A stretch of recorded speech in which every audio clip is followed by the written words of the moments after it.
우리가 중국에 대해서 총체적으로 여러분 중국에 대해서 얘기를 했고 뭐 현대 중국에 대해서 얘기를 해본다고 그래봐야 여러분들이 그 책을 보면 다 알고 있으실 것이고 그래서 스님들도 현대사에 대한 감각을 잃어서는 안 된다. 그러니까 어떠한 경우에도 현대사의 이런 문제들은 이런 문제가 발생했을 때 그 득실이 다 공유한다.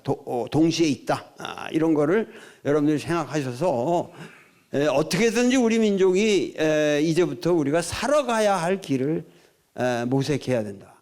참 우리가 이거 살고 있는 시대가 너무도 어렵게 해서 이만큼 만들어 놓은 이 국가를 여기서 망치면 안 되잖아요. 이거 뭐래도 하여튼 우리가 정말 잘 이렇게 운영을 해서 우리가 정말 우리가 후손들한테 영광스러운 미래를 물려줘야 되는데 그것에 가장 중요한 건 사실 나는 이 불교 문화를 보존하는 게 우리 이 문화적으로 볼 때 가장 큰 문제 중에 하나라고 나는 생각을 해요.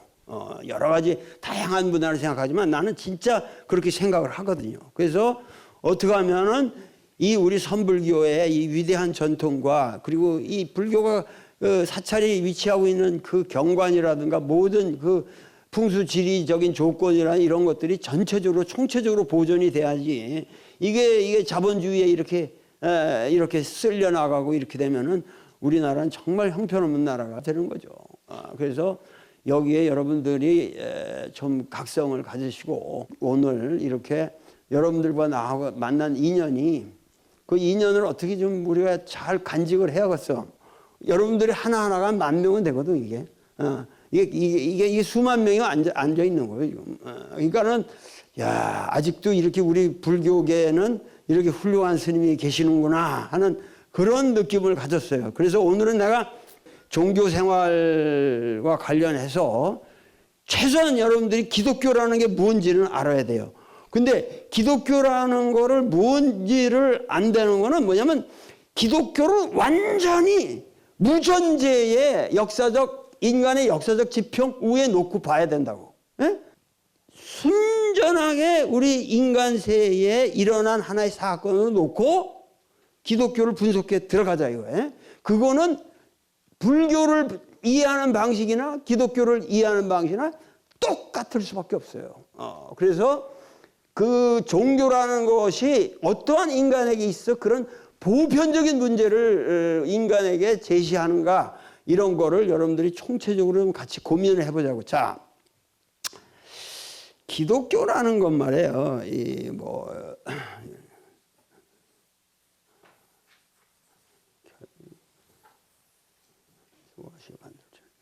이렇게 이제 이 기독교에 하는 유럽을 놓고 본다면은 기독교 여기는 소아시아가 있고요, 흑해가 있고, 여기가 소아시아가 있고, 이 지금 유대 민족이라고 사는 데가 여기예요. 여기가 전체가 지중해 아닙니까? 지중해고 여기예요. 근데 요거를 크게 그리면은 요 위에 요런 하나가 있고 여기 있잖아요. 그러니까 이게 뭐냐면 위에가 갈릴리 바다라고 하는데 이게 또 호수죠. 갈릴리 바다가 아니고. 그리고 이렇게 아주 밑에 이렇게 있다는 사해라는 게 있어요. 그러면은 요 사이를 연결해서 내려오는 게 요단강이에요. 이게 조르단 리버라고 요단강이에요. 그러면은 이 요단강 이쪽에가 여기 지중해 연안이 되는 거고 이거를 지중해 연안을 옛날부터 레방트라고 불러요. 근데 여기 지역을 우선 아셔야 되는 게 이 위쪽을 갈릴리 쪽을 여기 갈릴리 바다인 데를 여기 갈릴리라고 그러고 그 중간에 요 지역이 있어요. 여기를 사마리아라고 그래요. 그러니까 이런 것도 지리적으로 알아야 됩니다. 그리고 여기를 유대라고 그래요. 여기를. 그러니까 유대라는 게 우리가 유대인 그러지만 유대라는 게 이것도 전체가 아니에요. 유대인이라는 건 대체적으로 뭐냐면 유대 광야 여기에 사는 사람들을 유대인이라고 그래요. 아시겠습니까? Jews, 유대인이라는 거예요. 근데 이 센터가 여기에 요 사해에서 여기쯤에 뭐냐면 이쪽으로 예루살렘이라는 게 있죠. 예루살렘. 예루살렘이라는 게 있는데 이 예루살렘을 중심으로 하지만 사마리아 사람들은 예루살렘을 안 믿어요. 여기에 하나님이 뭐 모세 뭐 아브라함 이런 것들이 전부 자기들은 여기에 셰켐이라고 그리고 그 위에 그리심산이라는 게 따로 있거든요. 그러니까 이 사마리아 사람들은 이 유대인들하고 또 달라요. 그러면은 자 그런데 예수는 사마리아 사람의 유대인이에요. 갈릴리 사람이에요. 그러니까 이런 것도 우리가 객관적으로 봐서 예수가 유대인이냐 이것도 문제가 있는 용어예요. 지금 그러니까 크게 보면 유대인들은 자기들을 뭐라 그러냐면 이스라엘 사람이라고 그래요. 이스라엘이라는 건 원래 뭐냐면은 그 이제 아브라함의 이 자손으로 해가지고 아브라함이 왜 이삭이라는 애를 낳았잖아요. 그러니까 아브라함이 99살에 이삭을 낳아요. 근데 이 부인이 사라라고 그러는 여자인데 그때 이 여자가 90살이란 말이에요. 그런데 그 야훼가 아브라함한테 내가 낳게 해줄 테니까 할례를 받아라 그래요. 모든 유대인들이 할례를 받습니다. 그런데 아브라함은 99살에 그러니까 유대인들이 최초로 할례를 받은 사람이 아브라함이고 그 아브라함이 이 할례를 받아가지고 이제 애를 낳은 게 이 이삭이라는 애를 낳거든요. 그런데 이렇게 어렵게 낳은 외아들을 또다시 이제 뭐 야훼가 번제에 드려라 바쳐라. 그 개를 어린애를 갖다가 100살에 낳은 애를 갖다가 데리고 가서 그 그리심산에 올라가서 셰켐이 그 근처에 있는 그리심산에 올라가서 장작을 펴놓고 애를 묶어놓고 그러고 이제 불을 살리려고 그러는 거예요. 그러니까 하나님이 이제 야 너 됐다 네 믿음을 내가 알았다. 그러고서 그 밑에 있는 뭐 양을 묶어놨으니까 그걸로 대신 번제를 드리라. 그래서 이삭이 살잖아요. 그래서 그 아브라함이라는 사람의 믿음의 이야기하고 이게 민족사적인 뭐 옛날에 족장들의 얘기인데 이삭 밑에서 에서와 야곱이 낳는데 그 야곱의 애들이 이제 이 힘들니까 에집트로 가가지고 왜냐하면 여기는 이렇게 나일강으로 이렇게 해가지고 하는 데기 때문에 여기 굉장히 풍요로워요. 나일강은. 그래서 여기서 못 살게 되면은 기근이 들고 나가면 전부 일로 피신을 갔거든요. 옛날에 피난을 갔거든요. 그래서 그런 배경에서 이제 이 야곱이 에집트 가서 살게 됐는데 이 야곱의 자손들을 이스라엘이라고 이제 후손이라고 부르게 할 것이다. 뭐 이래가지고 이제 자기들은 야곱의 후손이다. 그래서 야곱의 12아들이 있었는데 12아들이 이게 얘들의 12지파를 형성하죠. 그래가지고 이것이 이제 소위 말해서 지금 자기들은 이스라엘이라고 그러는데 자 봅시다. 우리가 이제 이 성경은 구약과 신약으로 이제 되어 있다고 그러지만은 이 구약이래 이 유대인들은 지금 유대인들은 신약이라는 거를 보겠어요, 안 보겠어요? 거들떠 보지도 않아요. 신약이라는 거는 유대인들은 전혀 모릅니다. 내 친구들 유대인 많은데 신약 몰라요. 전혀 몰라요. 아주 놀라워요. 근데 신약하는 사람들은 구약을 다 읽죠.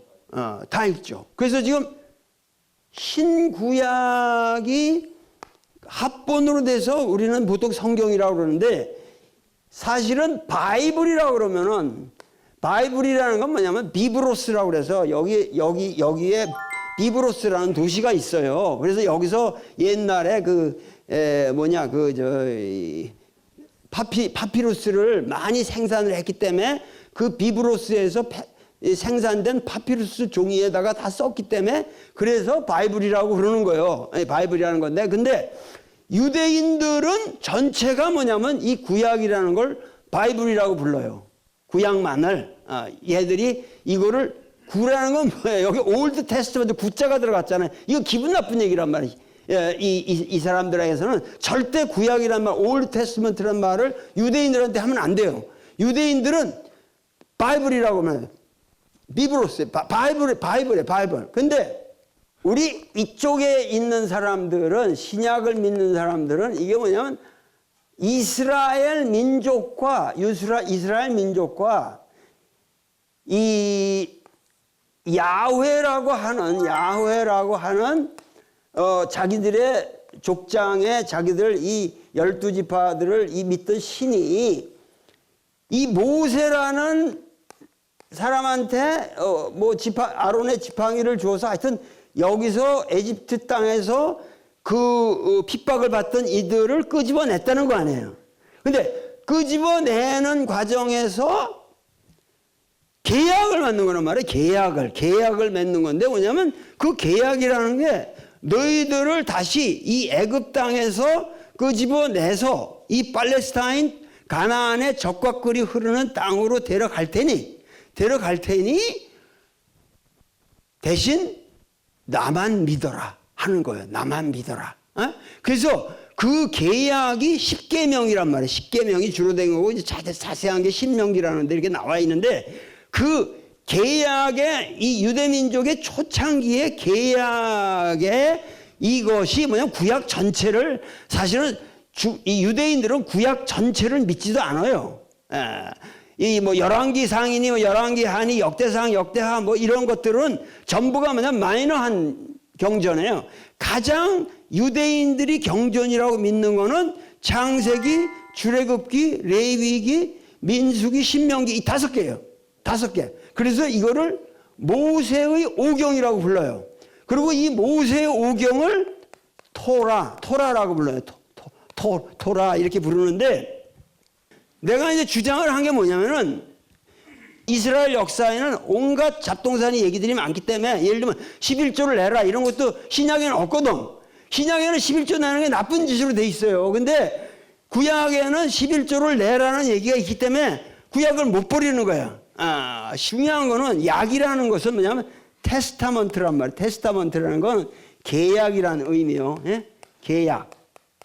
여러분들은 시달다고 무슨 계약은 안 맺었잖아요. 이게 벌써 이게 굉장히 위대한 종교예요. 이게 진화가 돼서 한참 된 거예요. 이게 뭐냐면 기독교라는 종교는 야훼와 이스라엘 민족 간의 계약을 맺었어요. 계약. 이게 계약 증서가 있어요, 실제로. 그 계약 증서가 토라. 알겠어요? 모세 오경이라는 계약 증서가 있어요.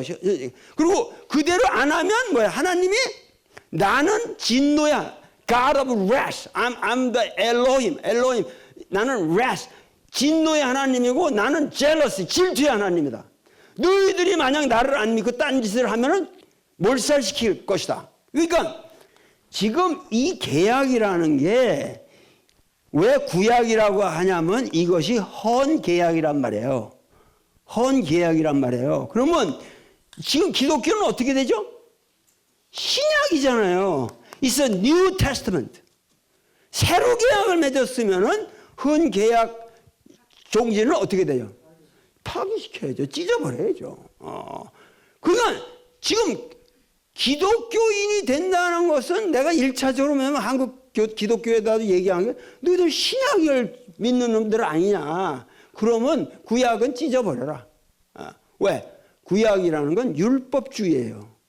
리걸리즘. 하나의 모세 오경에 써 있는 계명대로 그리고 계명 정도가 아니라 신명기에 보면 엄청난 생활의 규정이 있어요. 뭐든지 안식일에 쉬었다 그랬잖아요. 그럼 이게 그 골수파들이 어느 수준인지 아십니까? 뭐든지 없던 게 생기면 안 돼요. 없던 게 생기면 안 돼요. 안식일에는 쉬어야 되니까. 이게 뭐냐면 이 율법주의라는 게 엄청난 거예요. 근데 그 율법주의의 가장 심볼리즘이 뭐냐면 이제 나중에 신약에서 문제되는 게 할례도 그 중에 하나라고. 할례도 하나란 말이야. 왜냐하면 지금은 할례가 문제 없지만 옛날에는 할례 받다가 그 골마 터져가지고 죽는 상황이 많았거든요. 그렇기 때문에 자, 이런 문제가 많은데 지금 이제 예수라는 사람이 탄생한 시기는 이게 어떻게 되냐면은 원래 뭐냐면은 이스라엘은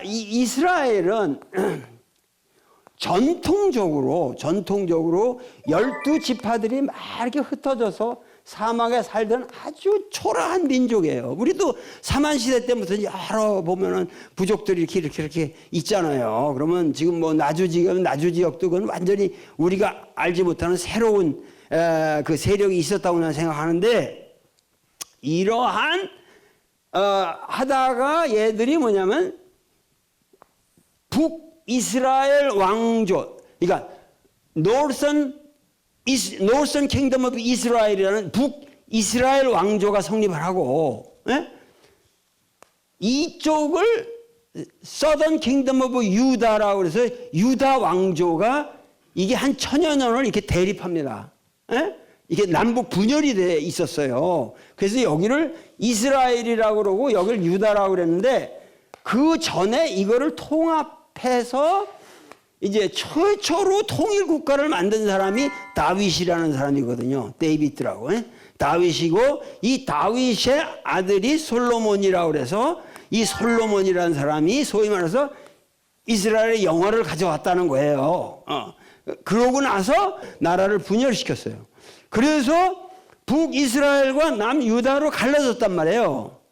그런데 이 나라들이 밑에는 에집트라는 강대 국가가 있고, 여기는 바빌론이라는 굉장한 국가가 있고, 이 위로는 아시리아라는 국가가 있고, 그 위에 아카드니 뭐 히타이트니 전통적으로 대제국들이 있는 데서 이거는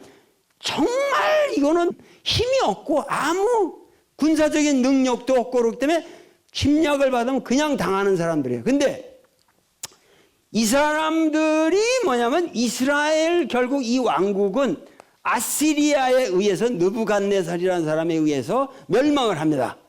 멸망해. 이게 BC 8세기에 멸망을 하고, 유다는 BC 6세기경에 멸망을 해요. 근데 멸망하는 형태가 어떻게 되냐면은 바빌론이 쳐들어와 가지고 얘들을, 이놈들이 이스라엘이고 여기 예루살렘이고 뭐고 다 복잡하니까 얘들을 몽땅 떠가버려요.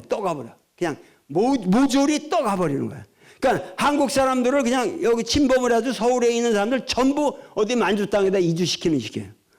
그래가지고 얘들을 이 사막을 거쳐가지고 여기에 갔는데, 여기가 뭐냐면 지금 이란 있는데, 이라크인데 메소포타미아라고 바그다드 밑에 있는 바빌론이라는 도시로 약 그 당시 내가 뭐 대단한 숫자는 아닌데 한 2만 명은 데려간 것 같아요. 2만 명, 한 6만 명까지도 간 거로 보이는데 2만 명 정도를 일로 이주시켜요. 그러니까 이 바빌론 유치, 바빌로니안 캡티비티라고 하는 바빌론 유치라는 게 이스라엘 민족이 아주 홍복이에요.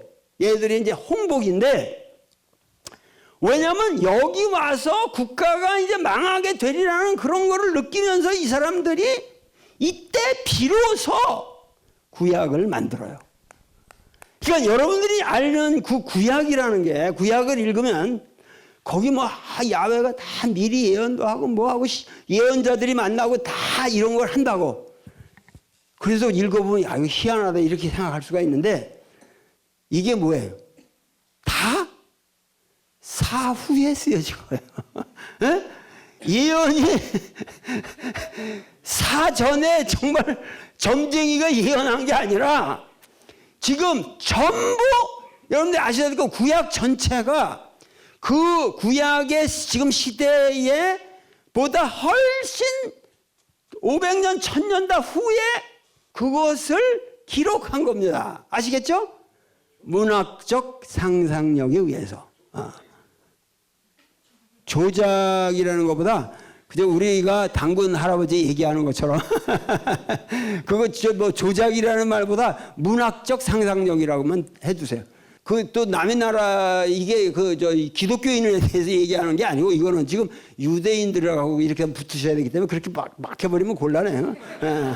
유대인은 지금 전혀 이 기독교와 관계 없습니다 지금. 자, 그러니까 자 보세요.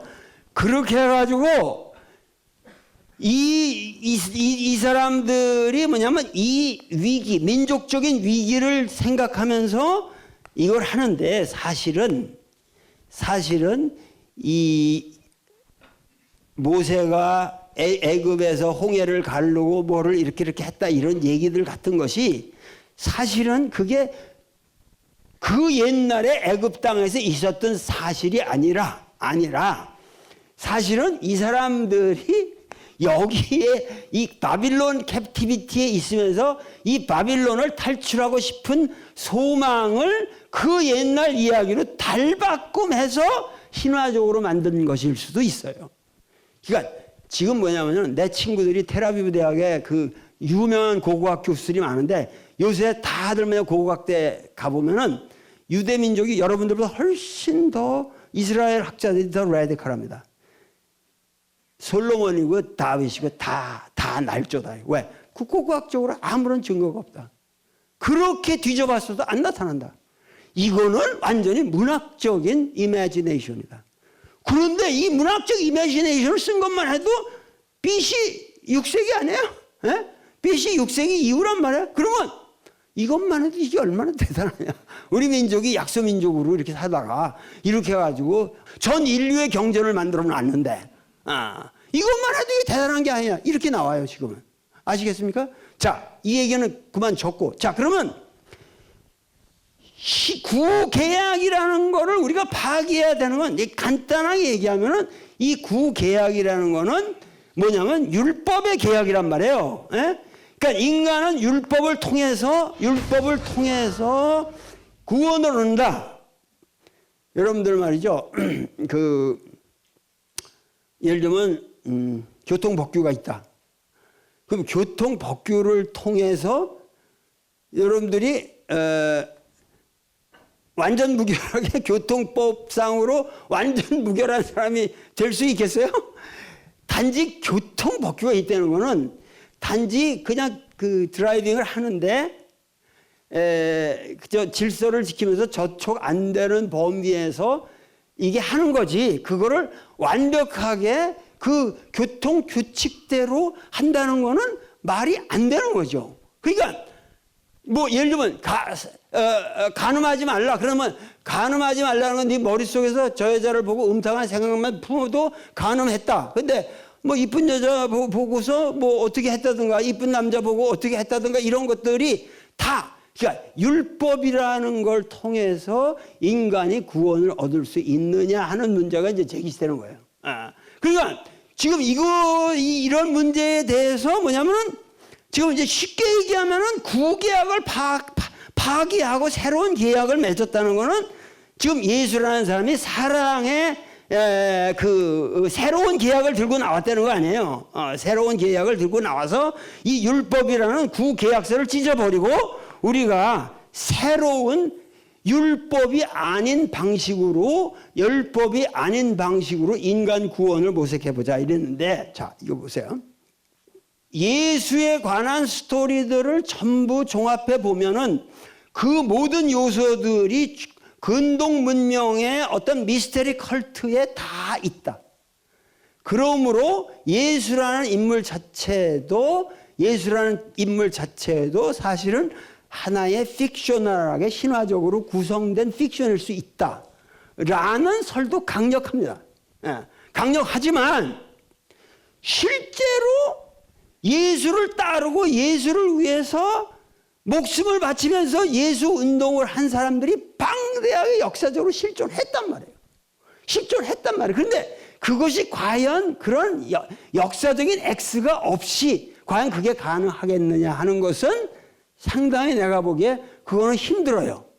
이걸 잘 보면. 그러면 일단 예수라는 X가 있었다. 그렇게 생각해 보세요. 자, 그런데 이 사람이 처하던 시대가 이스라엘은 독립국가가 아니라 뭐였죠? 로마의 지배를 받는 식민지였어요. 우리 일제시대 때가 똑같은 거예요.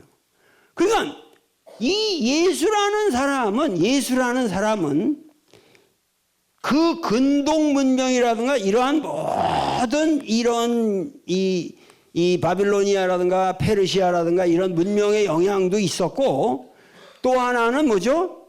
헬라. 소크라테스 이래로 여러분 생각해 보세요. 이 예수라는 사람의 인생의 이야기와 소크라테스라는 사람의 이야기하고 대처가 없잖아요. 일단 그 정의롭게 살았고 그래서 저기 하는데 나중에 소크라테스는 뭐죠? 아테네 청년들을 타락시켰다. 그리고 아테네가 믿지 않는 신을 소크라테스가 믿는다. 이래가지고 이놈을 재판에 회부해라. 그래서 민중들이 그를 재판을 걸어서 그를 죽이잖아요. 그럼 예수도 재판을 받았잖아요. 그리고 제목이 비슷해요. 불경죄고 다 뭐 이런 적이라거든요. 그러니까 단 하나 디퍼런스라는 건 소크라테스 예수의 차이라는 거는 뭐야?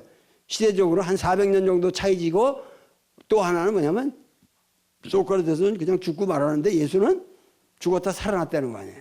자, 보세요. 이제 부활의 문제 이런 걸 모두 이제 점검에 들어가야 됩니다. 자, 그러면 우리가 아주 크루드한 팩트만을 추려보자는 거야. 아주 그 크루드, 우리말로 뭐라 그러지? 아주 적나라한 사실만 추려보면은 뭔가 예수라는 X가 갈릴리 지방에 살고 있었고 이 사람은 사랑의 복음을 전파하면서 천국의 나라가 임했다. 천국의 나라가 임했다는 얘기는 뭡니까? 새로운 세상이 곧 온다. 미륵사상이랑 같은 거예요. 어떤 그런 미륵사상적인 생각을 가지고 있는 어떤 사상가가 새로운 세상이 온다는 얘기를 하면서 예를 들면 그 전에 세례 요한이라는 사람은 실제로 지금 역사서에 나오거든요. 있었다는 게. 입증이 되거든요. 그러면 세례 요한도 예수랑 다른 사람이겠어요? 뭐 비슷한 부류겠어요? 똑같은 사람이에요. 그 당시 똑같은 부류인데 세례 요한은 방식이 뭐죠? 그냥 요단강으로 오라 그래가지고 사람 풍덩 물에다가 집어넣었다 빼고 뭐야? 너는 죄를 사했다. 율법은 그 당시 그렇게 율법에 쩔어있던 유대인들에게 그 이상의 구원이 어디 있겠어요? 한 번 물에 풍 박았다 너는 구원을 얻었다. 너 죄 다 사했다. 이게 세례거든요. 이게 베프티즘이라는 거예요. 이게 세례 요한의 아주 새로운 방식의 인간 구원 방식으로 들고 나온 거예요. 이건 새까맣게 모였죠. 예수도 갔잖아요. 거기 가서 세례 요한한테 세례를 받았어요. 그러고 나서 세례를 받고 나서 어떻게 됐죠? 그 물 받고 나서 이제 하나님의 나라를 선포하면서 했는데 자 여기까지는 내가 보기에 사실이라 이런 것들이 아주 크루드 팩트라는 얘기예요. 자, 이 팩트가 있었는데 이 예수가 어디죠?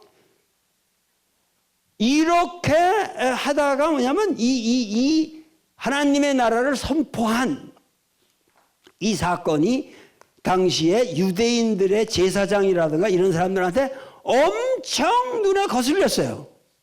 왜냐하면은 우선 사람들이 많이 모였고 뭐 5,000명을 뭐 떡 하나 가지고 2어 5병을 가지고 먹였다라는 얘기는 그게 무슨 2어 5병을 가지고 그 기적을 행했다는 얘기 아니라 그 많은 사람들이 모였고 또 많은 사람들에게 차별 없이 다 나눠서 먹었다는 얘기죠. 그러니까 그런 거면 어떻게 해석하든 좋은데 예수는 어떻게 됐죠? 빌라도라는 사람한테서 빌라도 총독은 그 당시 현존했던 인물입니다. 로마 역사서에 나오니까. 그러면 그 빌라도 총독하에서 재판을 받고 뭐예요? 십자가형에 처해서 죽었다. 여기까지 사실이겠어요? 사실 아니겠어요? 사실로 인정할 수 있죠, 우리가. 그러니까 십자가형이라는 건 로마에서 형법에 저촉된 사람들에게 가하는 형벌아니에요, 지금. 그러니까 이렇게 했는데, 자, 그러고 이 사람이 죽고 난 다음에 사흘 만에 부활했다. 부활했다. 이것도 전혀 이상할 게 없는 게 예수가 이렇게 쭉 행적을 보면 엄청난 뭐냐면 이거. 이거 뭐죠? 힐러라고. 예수의 모든 행적이라는 게 병을 고치는 겁니다. 근데 힐러라는 게 특별한 재능이 있는 사람들이 있어요. 힐러. 근데 이 힐링이라는 말이 예수 시대에는 병을 고친다는 말이 여러 가지 의미가 있다고. 하나는 귀신을 쫓는다는 의미하고 같아요. 힐링이라는 말이 귀신을 쫓아낸다. 그러니까 뭐냐면 힐링이라는 게 어떤 면에서는 이 어려운 상황에서 정신적으로 스트레스 받고 이런 사람들이 무지하게 많았을 거라고. 그런데 그런 사람들이 얘한테 오면은 근데 모든 힐링 프로세스가 그 기독교 시대에 그런 것들이 대개 뭐냐면 마술과 관련이 돼 있었거든요. 그래가지고 뭐 이상하게 역한 뭐 연기도 피고 뭐 이런 뭐 춤도 추고 이러는데 예수는 그게 없거든요. 딱 터치하고 코맨드 일어서서 가라. 그러니까 명령하는 말밖에 없어요. 그리고 병이 났을 때 예수가 반복해서 한 게 뭐죠? 하나님이 너를 고쳐주었다 이런 말 절대 안 했습니다. 예수가. 예수의 위대한 게 뭐냐면 너의 믿음이 너를 구원하였다. 그래가지고 예수한테 댕기니까 간절하게 쫓아오는 사람들이 그저 이거 하나 이거 만지면 나을까 해가지고 모여들고 이런 광경이라는 건 이상할 게 없어요. 그 당시에서 여러분들이 그 성경에서 예수라는 사람의 그 리얼리티를 이렇게 들어가 보면은 위대한 힐러였다는 건 확실하다. 그리고 완벽한 무소유의 인간이고 율법을 거부했고 하여튼 독특한 X가 있었는데 그 X가 정의로운 자기 주장 때문에 억울하게 재판을 받고 십자가 형을 받고 비참하게 죽었다. 주여 어째 나를 버리시나이까 그러고 죽을 때도 뭐예요? 저기가 자기 옆구리를 찌르는 놈들 보고 저들이 무엇을 하는지 모르나이다. 저들을 용서하소서 그러잖아요. 그러니까 그런 의미에서 예수는 대단한 인물이란 말이에요. 부활에 대한 사실이 아니라 부활에 대한 신앙이 유포되는 것은 어려운 일이 아닙니다. 네? 아시겠죠? 예수가 뭐라고 그러잖아요. 나는 건강한 사람들을 위해서 내가 온 것이 아니다. 건강한 사람이 왜 의원을 필요로 하느냐. 약한 사람, 병든 자들, 억압반 받은 사람만이 의원을 필요로 하는 거 아니야. 나는 그들을 구원의 손길을 뻗치는 사람들에게 내가 그들을 고치려고 노력했을 뿐이다. 역사적 예수는 이런 사람이라고 우리가 봅시다. 그러면은 그 사람의 진실은 역사의 민중 속에 있었고 그 민중의 여기에서 어떤 부활 신앙이 성립했다까지도 부활이 사실이다가 아니라 그러한 예수라는 사람이 탁월한 힐러였고 대단한 인물이었는데 그 젊은 나이에 억울하게 죽었다. 여기에 대해서 많은 민중의 사람들이 그는 과연 부활했다라고 믿는 믿음이 유포됐다 이 말이에요. 자, 그러니까 여기서 이제 지금부터 시작해. 지금부터 여기까지는 팩트. 여기까지는 문제가 없는 팩트입니다. 이거는 자 여기서 말이죠. 무슨 얘기가 시작되면 바울이라는 인물이 등장합니다. 가장 중요한 건 바울. 사울이라고도 나오지만은 이 바울이라는 사람은 아까 말했지만 여기 이렇게 여기 있다면 바울은 여기 소아시아의 터키죠. 지금 여기에 타르수스라는 데서 태어났다 그래요. 이게 다소라고 저기가 되는데 이거는 뭐냐면 이 사람은 완전히 여기는 그 당시 히람 문명권이에요. 히람 문명권.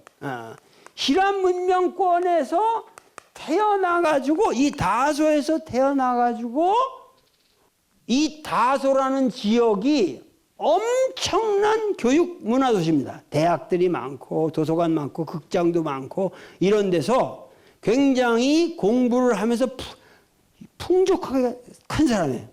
이 사람은 그래서 정통 구약학자로서 컸어요. 그래서 이 사람은 당대에 예수가 한 말, 유대인들이 가장 많이 쓴 구어가 아람어고 히브리어를 했고 히브리어에 정통했고 이 사람이 히라보, 그리크, 정통 코이네라고 하는 당대 코이네라고 하는 히라보에 정통합니다. 히라보에 정통을 했고 그 다음에 라틴어까지 했어요. 로마어까지. 그러니까 그리고 엄청난 지식인이고 대단한 문장가였고 사유가였단 말이에요. 근데 문제는 이 바울이라는 사람이 이스라엘의 예루살렘의 산헤드린이라고 그 제사장들의 이 정치적 하나의 뷰로 같은 거예요. 정치적인 그 상임위원회 같은 건데 이 산헤드린의 멤버였고 그래서 보니까 이 사람이 나는 유대인 중에 유대인이요, 나는 히브리 말을 하는 사람이요, 나는 베냐민 지파의 사람으로서 바리새인 중에 바리새인이라 이런 얘기를 계속 하거든요. 엄청나게 사람들을 죽였던 것 같아요. 예수 믿는 사람들을. 근데 이 사람은 신념이 있었죠. 왜냐하면 이 사람은 어떤 의미에서는 그 율법의 대가란 말이에요. 이 사람은 율법의 대가란 말이에요. 그러니까 이 사람의 입장에서 볼 적에 율법의 대가인 바울의 입장에서 볼 적에는 바울은 말이죠. 예수를 만났어요? 못 만났어요? 전혀 못 만났습니다. 전혀 못 만났습니다. 그러니까 바울하고 예수는 나이가 같습니다. 비슷하게 보시면 돼요. 비슷한 나이고 그리고 이 사람들의 하여튼 그 배경이 굉장히 비슷한 데가 많은데 예수가 죽고 나서 이걸 뭐라고 그러냐면 Jesus followers, 요새 follow라는 말 쓰죠. 옛날에는 기독교가 없어요. 기독교 크리스찬이라는 말은 크리스찬이라는 말은 안티옥에서 나중에 안티옥 교회에서 최초로 쓰여진 말인데 이건 바울의 전도 여행 이후에 생긴 말이에요. 그러니까 그 옛날에는 크리스찬이라는 말이 없습니다. 그러니까 불교도 마찬가지겠지만은 여기서 보면 Jesus followers들, 예수를 따르는 사람들이 그 당시 부활을 믿고, 부활을 믿는다는 것은 무슨 얘기냐면은 역사적 예수는 뭐죠? 예수는 이 지저스라는 예수스라는 말은 이것은 살아있는 인간에 대한 이름이에요. 김용옥 그러듯이. 근데 예수라는 말을 꼭 여기 예수라는 말과 우리가 그리스도라는 말을 쓰잖아요. 크라이스트. 크라이스트라는 말은 뭐냐면 이 그리스도라는 말은 이게 anointed라는 말이에요. 이 크리스투스라는 말은 기름 부음을 받은 자 이런 의미예요. 그 어원적으로 기름 부음을 받았다는 거는 그건 옛날에 예를 들면 사무엘이 사울을 왕으로 만들 때 기름을 부었다 이런 의미거든요. 그래서 최초의 그리스도는 유대 역사에서는 다윗이에요. 사울. 그러니까 이런 이 그리스도라고 하는 이것은 이 기름 부음을 받은 자라는 의미로 쓰여지고 있는 말인데 예수가 죽었다 살아남을 통해서 그리스도가 됐다.